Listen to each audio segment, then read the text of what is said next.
Gina made Mexican lasagna. Look at that. So you used tortillas for the different layers? Yes. It was a recipe I got from Slow Roasted Italian. And it's basically, I use turkey, ground turkey, because that's what we had, and it's a little healthier, I guess.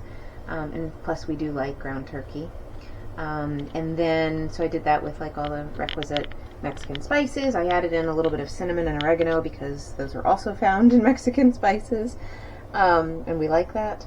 We like those. And yes, enchilada sauce layered with the mixture, which is the ground turkey, the spices, corn, black beans, and then use what you have on hand. I did not have the green chilies, so I used canned mushrooms for a layer, which is fine, but sometime we will try it with green chilies. And then on top is black olives that I cut up, because we had whole ones, and then scallions and cilantro. Well, I am looking forward to it. And I think that might be cheese. Yeah, it definitely looks delicious for sure. Yeah.